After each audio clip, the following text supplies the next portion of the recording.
तो hello guys, episode की starting में हम मिस्टर किन को देखते हैं जो कहता है कि मिस्टर वू, मैं तुम्हें अपनी बेटी के पास भेजकर रहूंगा। और तभी वो एक रिमोट का बटन दबा देता है, जिसे देखकर मिस्टर वू चिल्लाने लग जाता है, क्या बचाओ। मगर तभी हम देखते हैं कि वहां पर कोई भी ब्लास्ट नहीं होता और फिर सैम कहता है कि बूम, हो गया ना ब्लास्ट। और मैं आपको एक बात तो बताना भूल ही गया, आपने इस होटल में जितने भी बम लगाए हुए थे, मैंने और मिस यान ने उसको ढूंढ कर डिसेबल कर दिया है। तो भाई तुम खुद ही देख लो इसने बम को डिसेबल कैसे किया, उन पे सूसू करके उनको डिसेबल कर दिया। तो तभी हम मिस्टर यान को देखते हैं जो शर्माने लग जाती है। तो फिर मिस्टर किन कहता है कि लगता है कि सब कुछ खत्म हो गया है। और फिर नेक्स्ट डे हम पुलिस को देखते हैं जो वहां पर आ जाती है और आकर मिस्टर वू को अरेस्ट कर लेती है और वहां से ले जाती है। तो फिर सैम कहता है कि शुक्र है ये स्यापा खत्म हुआ, अब मेरी जान छूटी। तो मिस यान कहती है कि कौन सोच सकता है कि मिस्टर किन ने ही ये सारे कत्ल किए हैं। तो सैम कहता है कि हाँ बिल्कुल, क्योंकि वो दिखने में बहुत ही ज्यादा ओल्ड और कमजोर लगते हैं। तो फिर मिस यान कहते हैं कि ये सब मिस्टर वू की वजह से ही शुरू हुआ था। मुझे तो ये समझ नहीं आती कि ये अपने होने वाली वाइफ का कत्ल करके इतना आराम से जिंदगी कैसे गुजार रहा था। तो सैम कहता है छोड़ो ना, तुम क्यों गुस्सा कर रही हो, खुद पुलिस उनको देख लेगी। और वो कहता है कि एक सेकंड, क्या तुम पुलिस नहीं हो, तुम उनके साथ क्यों नहीं गई। तो वो कहती है कि तुम्हारी हिम्मत कैसी मुझसे ऐसे बात करने की। अगर तभी हम उनके पीछे एक ब्लैक कोट वाले आदमी को देखते हैं जो उन्हें ही देख रहा होता है और तभी वो एक इवल स्माइल देता है। और फिर हम कुछ दिन बाद का सीन देखते हैं जहाँ पर हम सैम को देखते हैं जो एक जगह सोया होता है और तभी उसका अलार्म बजने लग जाता है। तो तभी वो उसको बंद करता है और कहता है चुप कर बे कुत्ते। और फिर वो उठता है और ब्रश ब्रश करके तैयार होने लग जाता है। मगर तभी कोई दरवाजे पर नाक नाक करता है तो वो देखने के लिए चला जाता है। तो उसे वहां पर कोई भी नजर नहीं आता। मगर जब वो दरवाजा खोल के देखता है तो वहां पर खाली बस सूटकेस ही पड़े होते हैं। मगर तभी हम एक लड़की को देखते हैं जो अचानक से उसके सामने आ जाती है और कहती है कि हेलो भैया। तो सैम कहता है कि अब तुम कौन हो। तो फिर वो लड़की कहती है कि मैं तुम्हारी छोटी बहन कूनी। तो सैम कहता है कि मैं तुम्हें नहीं जानता, चली जाओ यहाँ से। तो कूनी कहती है कि मैं सच्ची में तुम्हारी छोटी बहन हूँ। तो सैम कहता है कि तुम दिखने में तो बिल्कुल भी मेरी बहन नहीं लग रही, ना तुम मुझसे मैच करती हो, तुम्हारे पास इतने सूटकेस हैं, ऊपर से तुम दिखने में बहुत ही ज्यादा इनोसेंट और क्यूट हो, कहीं तुम मुझे यहाँ पर ब्लैकमेल तो नहीं करने आई। तो कूनी कहती है कि भैया मैं आपको याद क्यों नहीं हूँ, मेरे पास एक फोटो भी है हम दोनों की। तो फिर वो उसे अपनी और सैम की एक तस्वीर दिखाती है और कहती है कि भैया ये देखो, ये तुम ही हो ना। तो सैम कहते हैं हाँ ये तो मैं हूँ और ये पिक्चर भी बिल्कुल असली लग रही है। और फिर वो कहता है कि छोटी सिस्टर तुम यहाँ पर क्या लेने के लिए आई हो। तो कूनी कहते हैं कि मैंने सुना था कि तुम अकेले रह रहे हो, इसलिए मैं तुम्हें यहाँ पर कंपनी देने के लिए आ गई हूँ। तो फिर यहाँ जल्दी से वहां रखी हुई डायरीज को पैर मारकर बेड के नीचे काट देता है और कहता है कि सिस्टर मेरा रूम बहुत गंदा है, तुम यहाँ पर कैसे रह सकती हो, मैं तुम्हें किसी रिजॉर्ट में छोड़ आता हूँ। मगर तभी कोनी वहां पर ये कॉमिक की बुक पकड़ लेती है। तो सैम कहता है कि इसे छोड़ दो, ये मेरी प्रोफेशनल बुक है, ये मेरा प्रोफेशन है। तो कोनी कहती है कि ये सेक्सी लड़कियां तुम्हारा प्रोफेशन है। तो सैम कहता है कि मैंने कहा ना छोड़ दो, ये 18+ बच्चों के लिए है और तुम अभी 18+ नहीं हुई। मगर तभी वो उसके ऊपर बैठ जाती है और उसको बार बार किताबें मार रही होती है। और फिर वो कहती है कि हैं ब्रदर तुम ठीक हो ना, क्या मैंने तुम्हें हर्ट तो नहीं कर दिया, क्या तुम्हें कुछ हो गया। तो सैम कहता है पहले तो ठीक था लेकिन अब नहीं रहा, मेरी माँ मेरा पीछा छोड़ दे। और फिर हम रात का सीन देखते हैं जहाँ पर कुनी सोते हुए कह रही होती है कि मुझे पिज्जा खाना है, मुझे शवारमा खाना है, मुझे जिंगर बर्गर खाना है, मुझे हम बर्गर खाना है। मगर तभी हम सैम को देखते हैं जो उस पिक्चर को देखने लग जाता है और कहता है कि मुझे कुछ याद क्यों नहीं आ रहा और अब अचानक से मेरी एक बहन निकल आई है, पता नहीं अब जिंदगी ने और कितने सरप्राइज देने हैं मुझे, मेरी तो पूरी की पूरी लाइफ जंड हो गई है।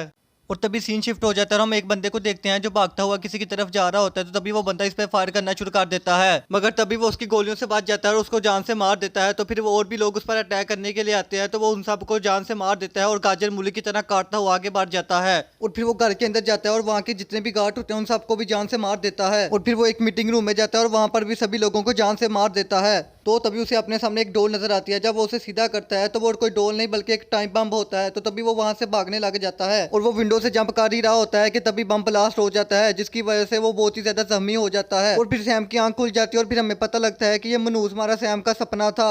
और वो कहता है कि मुझे 2-3 दिन से ये सपना क्यों आ रहा है, शायद मैंने कुछ ज्यादा ही मूवीज देख ली हैं इसलिए। और फिर नेक्स्ट मॉर्निंग में हम मिस यान को देखते हैं जो ऑफिसर चैन से मिलने आती है और कहते हैं कि ऑफिसर चैन आपने मुझे बुलाया था। तो ऑफिसर चैन कहते हैं कि हाँ मुझे तुमसे कुछ बात करनी है, आओ बैठो। और फिर ऑफिसर चैन कहता है कि मुझे एक रिपोर्ट मिली है जिसमें एक बंदा एक वेबसाइट को चला रहा है जिसका नाम सेक्सी है और वो इस वेबसाइट के जरिए हर जगह पोर्न सेंड कर रहा है, मतलब गरीबों वाली फिल्में जिनके पास पहनने को कपड़े नहीं होते।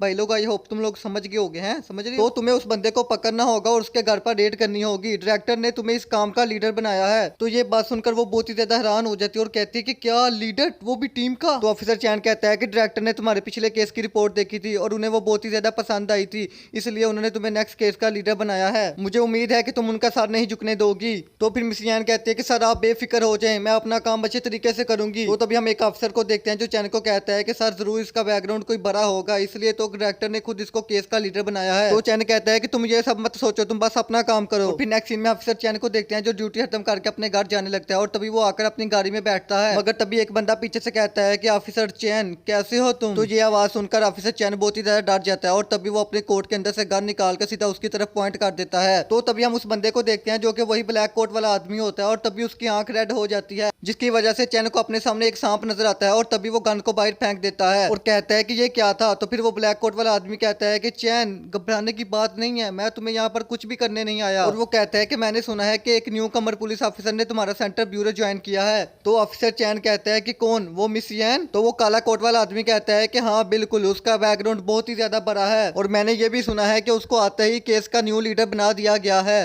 तो ऑफिसर चैन कहता है कि मुझे ये सारी बातें पहले से ही पता है, तो मुझे क्यों बता रहे हो। तो फिर वो आदमी ऑफिसर चैन को एक हीरा दिखाता है और कहता है मैं तो बस आपसे दोस्ती करने आया हूँ। तो तभी लालची ऑफिसर चैन हीरा देख के कहता है कि बताइए सर बताइए, हुक्म करे, आपका दोस्त आपके लिए क्या कर सकता है। यार भाई इतना तो कोई हस्बैंड अपनी बीवी का रनमरीद नहीं होता जितना ये हो गया। तो फिर हम उस आदमी को देखते हैं जो चैन के कान में कुछ कहता है और वहां से चला जाता है। तो फिर अफसर चैन कहता है कि ये कहां पर चला गया, 1 मिनट में आया 1 मिनट में गायब हो गया, लेकिन मुझे क्या, मुझे तो हीरा मिल गया, बस इतना ही बहुत है। अब अपन माला माल हो जाएगा, रात को पार्टी शार्टी करेगा, दिन को मियां खलीफा के साथ घूमेगा। ओ क्या बोल दिया एडिटर, ये वाली लाइन काट देना जो मैंने अभी बोली। और फिर सीन शिफ्ट होता है, मिस यान को देखते हैं जो कुछ पुलिस अफसर को अपने साथ लेकर उस बंदे के घर पर रेड करने के लिए जाती है। तो फिर वो जब दरवाजा ओपन करते हैं तो अंदर से आ ही यू की आवाजें आ रही होती हैं और तभी हम एक बंदे को देखते हैं जो हैंड प्रैक्टिस कर रहा होता है और गरीबों वाली फिल्में देख रहा होता है और तभी वो कहता है कि प्लीज प्लीज गोली ना चलाना, मुझ पे गोली ना चलाना, अभी मेरा काम नहीं हुआ। ये सब क्या देखना पड़ रहा है, अच्छा है मैं अंधा हूँ।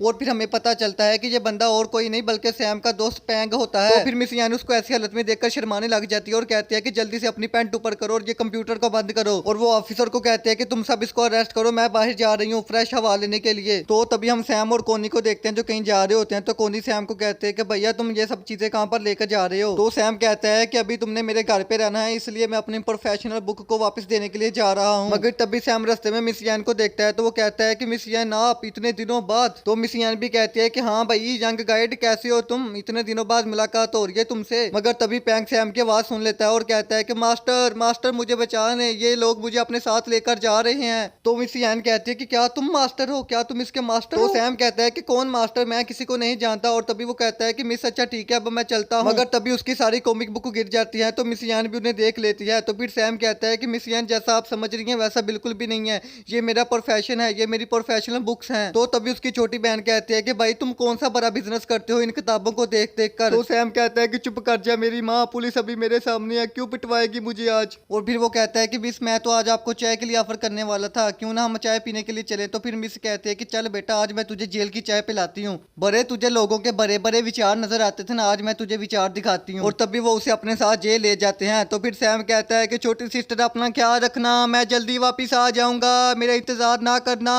सो गाइस आज का हमारा एपिसोड यहीं पर खत्म होता है। और यार भाई लोग अब तो चैनल को सब्सक्राइब कर दो, अब तो दिन के 3-3 एपिसोड अपलोड कर रहा हूँ भाई, मैं बता रहा हूँ अब मेरे खून के आंसू रोने लग जाना अगर तुम लोगों ने सब्सक्राइब ना किया। ठीक है अब मैं चलता हूँ, ठीक है बाय बाय टाटा टूरू। न्यू वीडियो भी बनानी है तुम लोगों के लिए भी।